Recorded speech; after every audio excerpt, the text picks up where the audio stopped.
দর্শক ইতিমধ্যে কিন্তু আপনার ছিনতাইকারীকে কিন্তু গ্রেপ্তার করেছে আদাবর থানা পুলিশ। আমরা কিন্তু দেখেছি এবং আপনাদেরকে একটু দেখানোর চেষ্টা করছি যে তারা কিন্তু একটি সংঘবদ্ধ দল এবং এলাকায় কিন্তু আপনার ব্যাপক আলোচিত যে আপনার বিভিন্ন সময় কিন্তু আপনার এই যে আদাবর থানার যে অফিসার ইনচার্জ এবং আদাবর থানার পুলিশ সদস্যরা কিন্তু আপনার কাজ করে যাচ্ছে আমরা জানি দীর্ঘ সময় ধরে। এর আগেও কিন্তু আপনার এই যে অভিযান পরিচালনা করতে গিয়েও কিন্তু সন্ত্রাসীদের হাতে কিন্তু হামলা হয়েছে এবং আমরা কিন্তু দেখেছি এবং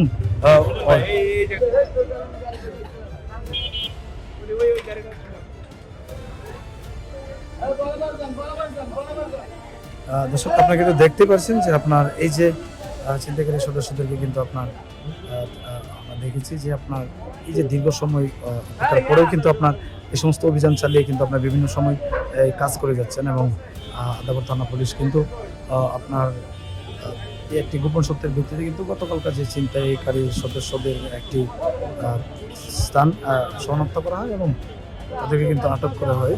আমরা কিন্তু আপনাদেরকে একটু দেখানোর চেষ্টা করবো।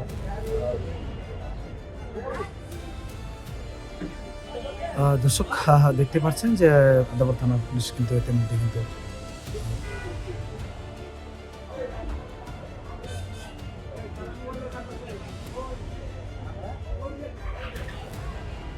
যেখানে আপনারা সরকার থেকে কর্মসূচি উঠেছে মানে প্রধানমন্ত্রী থেকে শুরু করে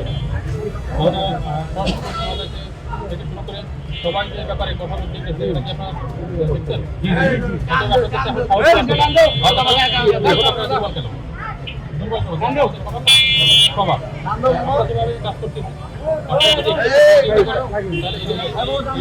মহিলা মানুষ আছে বেটা সবাই জানে কি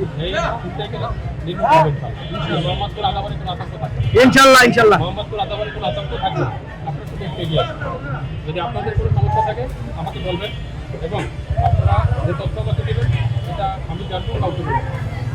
আমাদের লক্ষ্য একটাই সমাজকে সুন্দর করা এবং এই সমাজের যে ভাইরাস তথ্য করা যদি সমাজকে তারা ধ্বংস করতে পারে। ঠিক আছে?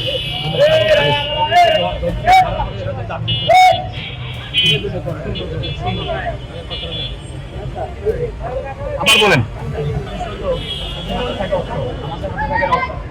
এই যে আমরা এই দিকে আমরা যখন ঘুরে দিই এটা আমরা যাবো শুরু করে আমরা আমাদের এই জন্য আমরা কিছু মানে এদেরকে আমরা সবাই এখন ঘুরে দিচ্ছি 2 দিন পরে কাজ চলে যাচ্ছে। এই যাবতীয় করা যায় আমরা যখন এই জন্য আমরা আমাদের আবার ভয় করি আমরা ভয়ের মুখে থাকি আতঙ্কের মাঝে সামনের দিকে যেন এরা না জামিন যেন না আসতে পারে এরকম ব্যবস্থা করে দিয়ে এরকম ব্যবস্থা করে দেয়।